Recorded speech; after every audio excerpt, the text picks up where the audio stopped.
Hello my beautiful people, mumeze mte, nizere ko mumeze fresh, nizere ko ibintu byose ari bon, kubera ko noneho twigereye muri wa mwanya wacu w'amakuru y'imikino. Murabizi ko amakuru y'imikino ikintu cya mbere adufasha motivation.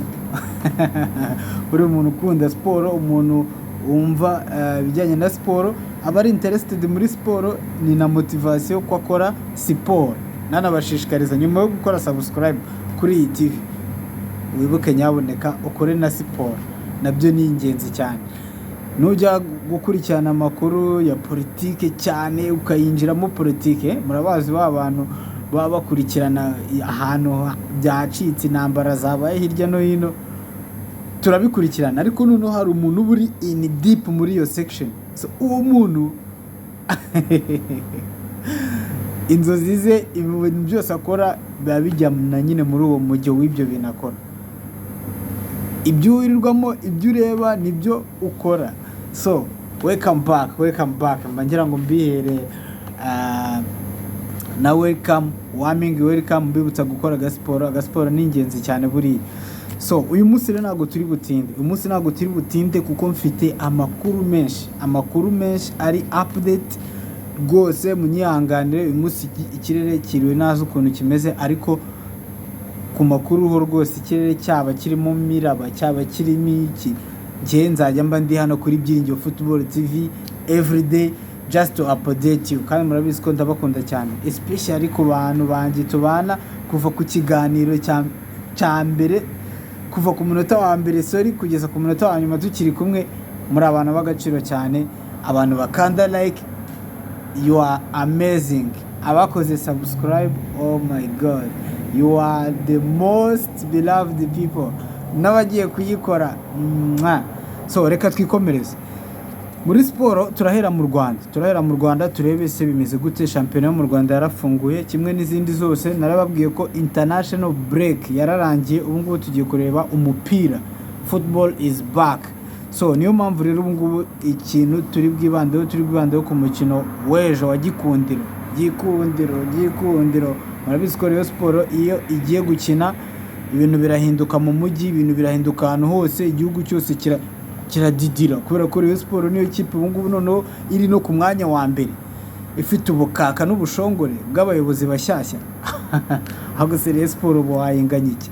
So nitumara kureba Rayon Sport, turacamo tugenda tunyaruka, turebe ese kwa Mukeba bimeze bite, turebe se hari indi kipe yabikoze itari yitezwe nayo iri aharindimuka, hahandi APR iri. Buri inyuma ya APR hari indi kipe nayo yitwara nk'ije, ariko iri inyuma ya APR. Tekereza ahantu APR FC iherereye, noneho utekereza iyo kipe iri inyuma yo bimeze gute. Ariko uyu munsi yitwaye neza. So nyuma y'ibyo ngibyo ndaza kuvuga gato ku mutoza wa Rayon Sport, ubundi tuhite twikomereza twigira mu ikipe ya Chelsea na Premier League muri rusange. Premier League mu Bwongereza nayo yageze gute? Yagarutse. Murabizi ko kuri iyi TV uyu muntu bahagaze imbere niwe muntu wabashije guprovinga ko ari umufana wa Chelsea kubera amaraso. Mfitanye isano rya hafi cyane na Chelsea Football Club, kubera ko amaraso yanjye asubururu buriya. Nakoze DNA, ibintu byose barambwiye ati ni Chelsea.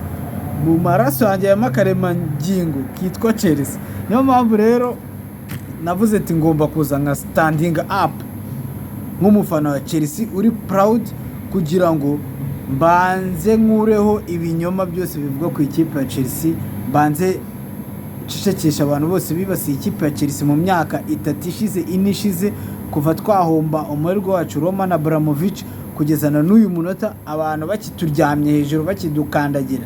Ndagira ngo mbamenyeshe yuko that Chelsea of that time, iriya Chelsea muzi iyo myaka, is over. Now I'm dealing with a new project y'abana bafite imyaka 20. Ni average match ya nyuma nakinnye mbere yuko njya muri international break, nakinnye na Arsenal. Kuri match ya Arsenal Chelsea yari iri kuri average age ya 22.5 years old. Tekereza nawe imyaka 20 ariyo squad ya ufite. urumva ko ngende ndimo ndabuildinga ikintu project, ndacyari muri fondation ariko mwatangiye gutitira abafana ba za Arsenal rwose ndabasuje cyane.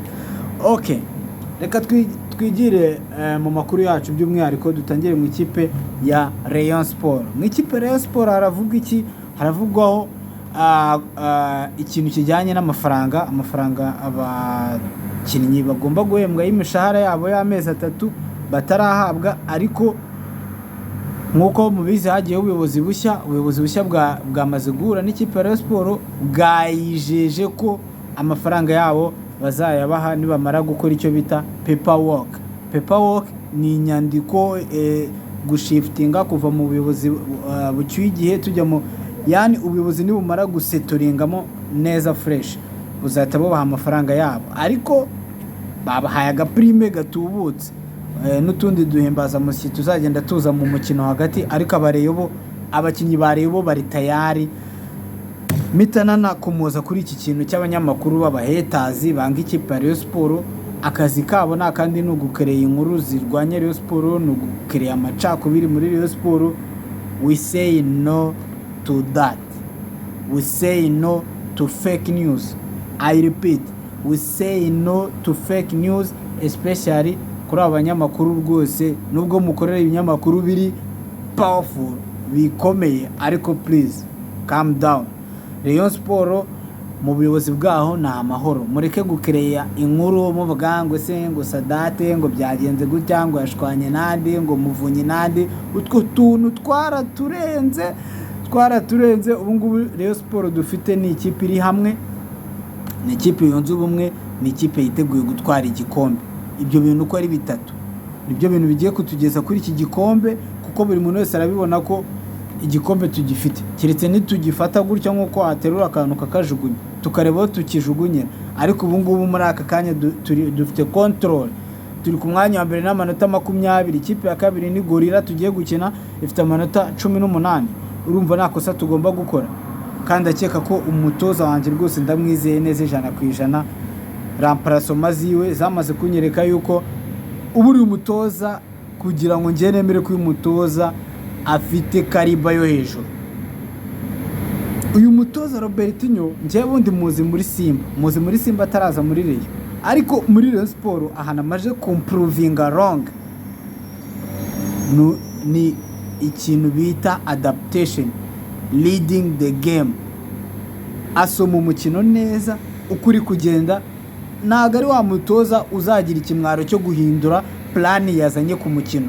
Iyo yazanye plan akabona plan ye A cyangwa plan A irapfuye, naga aba ashemu yo kuzana plan B, kandi mu mukino hagati bikata bihindura umukino. Urugero rwiza ni ku ikipe ya Musanze twagiye kwisura iwabo. Musanze yaragiye parika icyo bita bisi murayizi, kongeraho n'ikibuga cyabo kibi. Ntago ninya kubivuga, cya kibuga kiratugora, ariko twaragiye turayinyagira turayikubita.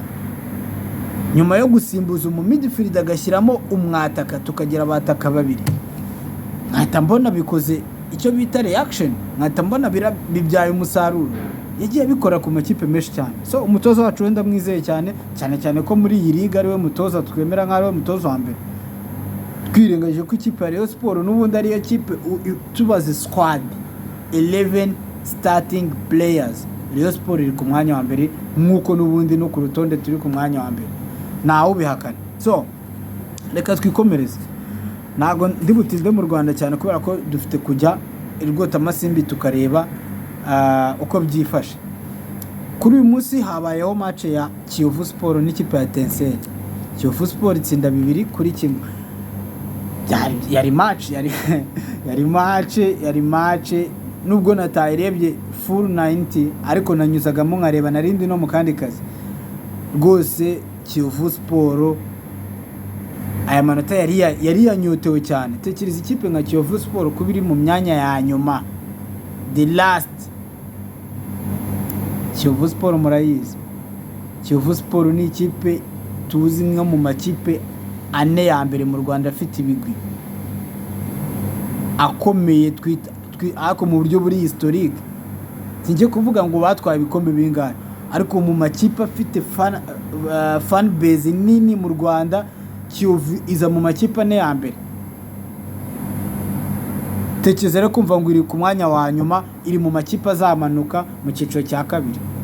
Tekereza hashize imyaka ingahe tutazi Kiyovu mu cyiciro cya kabiri. Gihe nta niyo nzi rwose Kiyovu iri gutera mu cyiciro cya kabiri. Niyo mpamvu rero aya manota bayashakaga cyane. Abayovu rero nahabaho kugira ngo bazamure ikipe yabo, reka nzemba kubitira Gorilla nayo imaze kwigira ya danger. Rayon Sport ndabisubiramo, iyi message ni message ngeneye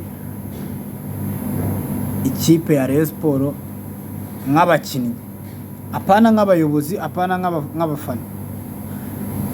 Abakinnyi ba Rayon Sport bagomba kumenya yuko muri career what matters first is what you win. So nimba muri aba professional, nimba mwumva ko mushaka kuba professional football players, the match like this ntago ari match yo kurata, ntago ari match yo gutakaza. Uri ku mwanya wa mbere, ikipe iri ku mwanya wa kabiri ikagukubita, buriya bita bigaragara. Niyo wazakora retourner ukabigarura mu murongo ugatwara n'igikombe, ariko uba wamaze kugaragara yuko watwaye icyo gikombe uri biranega. Ndashaka ko ikipe ya Sport iza n'imiganda n'imizi byose igakubita Gorilla ku buryo itanga message ku makipe yose ari muri Premier League yo mu Rwanda ko levels Rayon Sport iri ubu ngubu bitari kumwe, tukazahora tujya guserebura igikombe n'icy'amahoro na byose kwa Rayon Sport. So twikomereze irwota amasimbi. Abakunzi ba Rayon Sport twiteguye kureba match. Prediction yanjye ari nayo nsorezaho mu Rwanda, prediction yanjye ni ibitego 3-1 Gorilla. Clean sheet zose dufite izazi ako gahigo, ndakeka ko Gorilla izagakuraho kuko Gorilla nayo izaza nayo ikitanzitse. Tuzareba match iryoshye, ariko kuko nabo barabizi level bariho, ntago bari kuri level ya Rayon Sport ubu ngubu tuvugana, kuko we are international right now. Tuzaba kubita ibitego 3-1. So twikomereze none. Ubwo narindi kuva ku ikipe ya Rayon Sport muri Premier League n'ibindi. Reka nze mbibwira urutonde mbere na mbere yuko ninjya no mu ikipe ya Chelsea. Reka mbibwira urutonde rw'amakipe ari muri Big 4. Big 4 bivuze iki? Aya makipe niyo ari guaranteed kwikarifiya muri Champions League. Ikipe iri ku mwanya wa mbere muri Premier League ni Liverpool. Liverpool iri ku mwanya wa mbere mu mikino 11, imaze gutsinda ibitego 10 imaze ibitego izigamye. No kuvuga twongeyeho nibyo bayitsinze, ibyizigamye ni ibitego 15. Ikaba ifite amanota 28. Iyo ni ikipe ya Liverpool. Ku mwanya kabiri ari Man City. Manchester City nayo imaze gukina imikino 11, ifite amanota 23. Iri inyuma ya Liverpool amanota ngahe 5. Bivuze iki? Liverpool niyo yatakaza umukino, Man City gatsinda umukino, ntago Man City ishobora kujya ku mwanya wa mbere. Chelsea nayo ihitizaho ngaho. Gusa biratangaje kumva ko ndi kuvuga Chelsea mu myanya 3 ya mbere, kuko duheruka uyu mwanya wa gatatu cyera cyane muri za 2021. Muri kumva ukuntu ikipe yanjye yari yaraguye ahantu kure cyane, baza bankandagira ku mutwe buri gakipe kose kaza kankubita. Ejo nzakora statement ko nta kipe noya izongera gukura amanota 3 ku ikipe ya Chelsea. Ejo nzajya nkubita ibitego 4. Kubibabwira mu gaseka, ariko ndabizi yuko mwese murabizi ko ubu ngubu Chelsea ifite ubushobozi bwo gutsinda igitego kuri buri match. Twarabigaragaje ibyo ngibyo byo nta nubwo ari nihame. Ejo mu abafana ba Arsenal bansinze agatego mu minota ingahe ya mbere, Robert Chante ya mbere igice cya kabiri. Robert Chantezi gardien wanjye w'ikigoryi abaha agapase baratsinda. Anandi kurebera match abafana ba Arsenal banyuzuraho. Umusore wanjye bita Pedro Neto ibyo yabakoreye. Aha, reka ibya Chelsea tube tubiretse turabigarukaho mu kanya. Icyo nashaka kwivugira ni uko Chelsea iri ku mwanya wa gatatu n'amanota 19, Arsenal iri ku mwanya wa kane n'amanota 19, tuzigamye ibitego 8, Arsenal izigamye ibitego 6. Nuko nubwo tuyiri imbere turayirusha ibitego 2 byonyine. Ariko nago nagarukira ku mwanya wa kane gusa, kuko n'ikipe iri ku mwanya wa gatanu nayo turanganya amanota. Ikipe ya Nottingham Forest nayo ifite amanota 19, yo izigamye ibitego 5. Ubwo amakipe 3 ubundi niyo yakagombye ari ku mwanya wa gatatu. Nuko bahita bareba criteria y'ibitego. Of course ikipe yangira gutsinda ibitego byinshi, nta nubwo rwose Arsenal nzi ukuntu yaba iri closer to me like that, kubera ko ibitego byo ndabitsinda pe. Christopher Nkunku afite ibitego 10, niwe top scorer muri Chelsea muri season mu mikino yose. Cole Palmer ni wa kabiri n'ibitego 7. Nicholas Jackson afite ibitego 6. Kandi mwibuke ko tukiri kuri journée ya 11 gusa. Murumva mu bataka bangiye huzuyemo ibitego. None Madueke ibitego 4. Ibitego birahari, ibitego muri Chelsea birahari, ntago ibitego ari ikintu cyabuze muri Chelsea. So icyo nashaka kuvuga, Chelsea, Arsenal na Nottingham Forest banganya amanota 19. Nukuvuga ngo Chelsea ibi birahita bituma itagomba gukora ikosa, kimwe na Arsenal, kimwe na Nottingham Forest, kuko niba zishaka kuguma zireba Big Four gutya mu mbone zayo, nuko nta nimwe yemerewe gutakaza umukino. By'umwihariko rero ku ikipe nka Chelsea, ikipe yanjye fana indi ku mutima, ndifuza ko ejo twatsinda nta nubwo mbyifuza, nta n'ibisobanuro wama uramutse udatsinze ikipe nka Leicester City. Ikipe izamutse ejo muri mu cyiciro cya kabiri, ikipe iri kugweragwera, ikipe Manchester United yakubise ibitego hafi 3, nimba nibeshye 3-1. Leicester iri poor, ibyemere ndayikubita mita ngira amanota 22. Ubwo za Arsenal nahabyo ho kwitsindira, ubwo itazatsinda nyine yo sindi kumwe nayo. Man City ni wibeshye ukongera ugatakaza indi match. Man City ngo bimaze match enye itaratsinda, ni yibeshye yashaka kuzuzuza zikabeshana. Man City iraba indushi nota rimwe. Ubwo ni message nashakaga kwihera Man City. So amakuru ari mu ikipe ya Chelsea rero, twitegura gukina iyi match na Leicester. Mumbare mubanze mukanda subscribe gutya ngo de twagiye de kubera ko aya makuru hari abantu atari bushimisha. Umujama wacu bita Reece James. Reece James mumbare muvuge umunota umwe wonyine, kubera ko uyu mutipe yakagombye kuba ari kuri level imwe na ba Vinicius Junior, yakagombye kuba ari kuri level imwe na ba Carvajal, yakagombye kuba ari kuri level imwe, ari kuri top of the head, ari ku matayita ahantu hose, ari muri babakinnyi bashobora no gutwara Ballon d'Or. Ni ukugira mbumvishe who is Reece James. Reece James ni world class player. Iyo dushaka gukararifia aba world class player, Reece James kuri urwo rupapuro abahari. Kavuga se ko icyo tubwiye ko yavunitse bihuriye he n'ibyo ngibyo byo kuba ari world class? Si ibyo gusa, Reece James aracyari muto, afite imyaka 24. Uyu mujama nizo karite ze zose, akaba ari na kapiteni w'ikipe ya Chelsea. Sezo ishize nkunda statistike cyane, yakinnye imikino 15 abura, nuko Chelsea yamubonye imikino 15 imubura imikino 49. Tekereza kugira ngo uri kapiteni w'ikipe, uri professional player, ikipe ari wowe ugenderaho, uyikinire imikino 15 muri sezo yose, imikino 49 ikipe kubure. Ubwo subuhari none ubu ngubu tuvugana, mbere yuko ino sezo itangira yari ari mu mvune. sezi igitangira ahita ajya mu mvune, nyuma kuri jurune ya 10 aragaruka, none kuri jurune ya 8 aragaruka, none kuri jurune ya 11 yavunitse. Ntabwo tuzi ngo azagaruka ryari. Kandi we mu right back dufite ubu ngubu uri kuri level yo hejuru, umusimbura ni Marogusto nawe ubuzima bwe butizewe neza 100%, kuko Marogusto ntabwo yagukinira seze yose nawe ataravunika.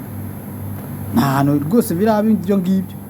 Ikipe ya Chelsea rero ifite ikibazo kuko ntabwo ufite kapiteni, kandi ikipe igomba kujya guhangana niba koko turi abantu tugiye kurwanira Big 4, twakagombye kuba dufite kapiteni uri mu kibuga uyoboye ikipe. Ariko ubu ngubu buri wese arafata iriya armband. Reece James ntabwo nshaka kumutaba mu nama, kubera ko Reece James uretse kuba ari umukinnyi wa Chelsea, nubwo twavuga ngo ibyo tumwitegaho nitubibona bitewe n'imvune ni accident, ntabwo umubiri we nyine waramuretinze down, hari igihe umubiri wawe ukwangira kabisa. Reece James rero nawe ni muri urwo rwego, so kandi aracyari muto ku myaka 24, afite amasezerano mu ikipe ya Chelsea azarangira muri 2029 nimba nibeshye. Numva aracyahari rwose mu ikipe ya Chelsea, no doubt. Iyo Reece James ari fully fit, umwanya w'ubuhari uri guaranteed. No mu Bwongereza nta mukinnyi ubundi ku mwanya we kuri iyi si ya rurema Reece James ari on top, ariko se uzamubona reka no kwivunikira.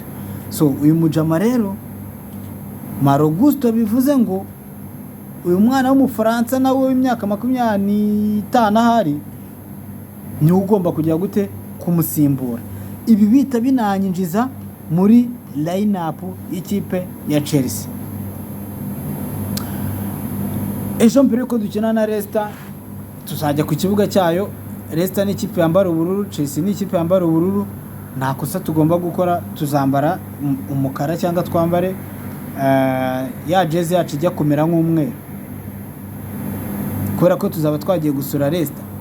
Mwizama rero, mwizama ndashaka kubanzamo umusore wanjye Jogason. Uno mupeti nakuye muri Spanish League, nkamuzana muri Chelsea Football Club, nkaba namuha chance kuko ntabwo nshaka ko Robert Sanchez agaruka mu ikipe ya Chelsea bitewe n'igitego Arsenal yamutsinze kuri poto yiwe, bakamukubitamo agapira kakajyamo kubera poor positioning. Ndashaka guha amahirwe Jogason, nkareba ese uyu mupeti ari tayari hagati mu mutima wa defense. Murabizi ko Enzo Maresca akunda gukoresha abadefenseri bane, babiri hagati n'aba no right back no left back. Hano hagati nzamanukana of course na Levi Colwill ngenda mu amahirwe yo kuba yaba kapiteni w'ikipe ya Chelsea. Iruhande rwe mashyire umusore wanjye so wazakinisha oya reka ngende predict nk'ikipe Enzo Maresca yakinisha. Nzashyira Wesley Fofana kuko Wesley Fofana amaze gukina imikino ya Premier League yose, bigaragaza yuko Wesley Fofana yamaze gukonveka Enzo Maresca. So ku ruhande rw'ibumoso kuri defense, ubwo ni kuri gatatu, nzahashyira Marc Cucurella kuko Marc Cucurella ari fit, ameze neza, yakinnye neza muri Espagne, nta mpamvu yo kutamubanzamo, nzamubanzamo kabisa. Uruhande rw'iburyo namaze kubabwira ko Reece James ari out, igihe kitazwi igihe azagarukira, ari mu mvune. Marogusto arisubiza umwanya we. Ubwo kubera ko Enzo Maresca akunda inversion cyangwa inverting fullback, hagati ya Marogusto na Cucurella umwe ni uzajya ugira gute uza gufasha hagati muri mediane kugira ngo tubashe kwiharira umupira. Nubwo Leicester rwose itazakatwambura, ibyo byo nabihamya rwose, Leicester ntabwo izatwambura umupira, no, tugomba gutsinda Leicester convincingly. Hagati mu mutima hagati muri midfield nzamanukana na Enzo Fernandez gatatu, nzamanukana n'abakinnyi batatu. Holding midfielder wa undi ufasha abadefenseri ni Moses Caicedo. Iruhande rwe rw'iburyo gato nzahita nzana umusore wanjye Romeo Lavia. Ku rundi ruhande wegera ibumoso mpita negeye nzanamo umuhungu wanjye Enzo Fernandez. Ndashaka kureba ukuntu bwa mbere nakinisha bano ba midfielder banje uko ari batatu, ndebe se byatanga iki. Iyi ni match nziza tubonye yo kugira ngo dutestinge ibintu tutaratestinga, turi niba bikunda kuko ntago twajya gutestingira kuri match ya Man City, ntago twajya gutestingira kuri match ya Liverpool. So match nk'iyi rero ya Leicester ni match nziza yo kugira ugarure Enzo Fernandez muri starting 11, urebe chemistry ye nyine nimba ari improved tu. Ejo muri yatanze assist nziza muri Argentine, reka tumuha amahirwe turebe nimba mu ikipe ya Chelsea yakomeza zino forum. Imbere muri ba rutahizamu ndabanza ba wing, left wing ho ntago rwose ndibwirirwe negosia Pedro Neto amaze kugaragaza yuko agomba kuza kuri team sheet ya mbere na mbere. Ntago namwicaza rwose Pedro Neto, ubwo mwicaje nanjye naba nataye ubwenge. Iburyo, ku ruhande rw'iburyo ndamanukana n'umusore wanjye Cole Palmer. Uyu munsi none Madueke aricara abanze yige kuko amaze kwiyemera cyane no kuzamura inugu kugeza aho umutoza musimbuza agasohoka yirakaje. Impossible. I will start Cole Palmer. Imbere mu busatirizi nabwo ndagenda ku yindi madness. Ntago nzatangizamo Nicolas Jackson. Ndashaka guha amahirwe Christopher Nkunku kuri iyi match ya Leicester kuko match ya Leicester tugomba kuyitsinda. Erega nimukumve abakinnyi tudakinisha mu ikipe ya mbere ngo mwumve ko ari abaswa. Chelsea ifite big squad kandi y'abakinnyi bose bari very talented. Ntago ibingibi twabyirengagiza. Tugomba rero kubakinisha kuko nitutabakinisha bazaflopinga. Niba flopinga amafaranga twabaguze ntago tuzayabakuramo. Nta n'ikipe izabasha, ikipe se yaza kugura umukinnyi udakina ninde. Kandi aba bana ni aba world class players twabaguze bayoboye mu makipe yabo. Ntago rero twabazana ngo tubicaze. Bro, I will repeat again. Ejo nzatangiza Christopher Nkunku ku 9. Niko bimeze. Nicolas Jackson uzaba wicayemo gakeya ubanze wige. So people, ndakeka ranga twasoreza ikiganiro cyacu cy'uyu munsi mbaha prediction yanjye, ubundi n'ababeshye Leicester tuzayikubita ibitego byibuza 4 ku busa. Ejo ngomba gutana clean sheet, ariko Enzo Maresca nahitamo gutangiza Robert Sanchez mu izamu, ubwo ni 4-1 kuko nago muramuzi Robert Sanchez nta nubwo azi gukominikana n'abadefanseri be. Ni wa muntu uzabona Wesley Fofana azamutse agiye gushyira ku mutwe aze ahita umukuraho. Nta communication, nta positioning, gutanga pass. Simvuze ko ari umuswa, akora saves pe. Ni umuzamu nyine, ntabwo wagera kuri level ya Chelsea utari umuzamu. Ni umuzamu ariko defoze zimaze kuba too much. Rero tugomba kugerageza amaraso mashya mu gihe tutaragura umwataka n'umuzamu bari kuri level ya Chelsea nkuko tugomba kuba tubafite. Niba dushaka guhanganira igikombe tugomba umuzamu, tugomba n'umwataka. Nuko nguko ibintu bimeze. Prediction yanjye niyo ni 4-0 igihe habanzemo Jackson, ni 4-1 igihe Enzo Maresca abanjemo Robert Sanchez. Ntago rero ndi bugende nikosoye ku kantu ejo bundi nakoze ikosa. Uriya mwataka Chelsea igiye kugura mwita Victor Goycoz. Ari umuntu wangosoye umuvandimwe wanjye arambwira ati bamwita Victor Yokores gutyo. Nzagenda mbimenya, ariko nta nubwo ngomba kubimenya uko bamwita kuko agomba kubanza akaza mu ikipe ya Chelsea akadutsindira ibitego. Namara kudutsindira igitego cya mbere nzajya mwita Victor Yokores kireho na S kugira ngo nyine abyumve ko ari umuntu wanjye. So murabizi ko iyo dusoje buri gihe mbaha akantu k'ubwenge ku ikipe ya Chelsea abantu batazi. Ako ngako nakageneye abantu bareba ikiganiro cyanjye kugeza ku musozo.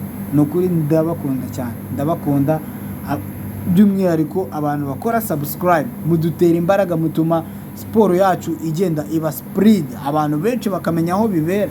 Nk'ubu aya makuru abantu batayazi kandi mu by'ukuri bashaka kuyamenya. Kuri ya resume yanjye nababwiye ko mba mfite inkota ariko ntabwo ari inkota yandi yo kwicana, ntabwo ari nta nkota y'abanyeshuri bahisha mwarimu, ahubwo ni inkota ya mwarimu ibiriho n'ikizami. So Chelsea is the only London club to win Champions League. That is record. Ibyo nibyo bita agahigo mu Bwongereza, by'umwihariko muri London, mu murwa mukuru. Hariyo za Arsenal, hariyo za Fulham, hariyo za Tottenham, hariyo of course Chelsea. Ikipe ya Chelsea yonyine niyo kipe yatwaye Champions League muri ayo makipe yose maze kubabwira. Ubwo abafana ba Arsenal murabizi ko mutugomba isare, mutugomba respect, nta nubwo ari inshuro imwe ahubwo inshuro zingahe? Ebyiri. Ubundi nari nayitwaye imwe ndi kuri level imwe na za Aston Villa. Bavuga amakipe yatwaye Champions League mwazamo, ariko Champions League kamwe mba noneho nkizoni ya kabiri.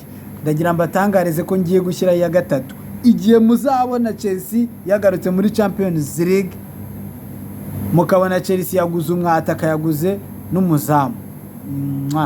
Let's meet. Nta muntu uzamagarika, nta muntu uzamagarika.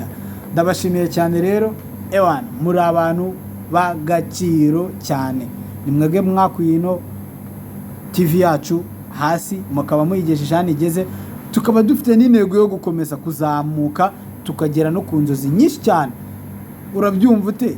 Tugiye nko kureba nka match ya Chelsea ku nshuro ya mbere, nkanje Byiringiro Football TV, nkajya kuri Stamford Bridge, nkabona viza yo kujya mu Bwongereza, nkajya kureba ikipe yanjye gutya kuri glass.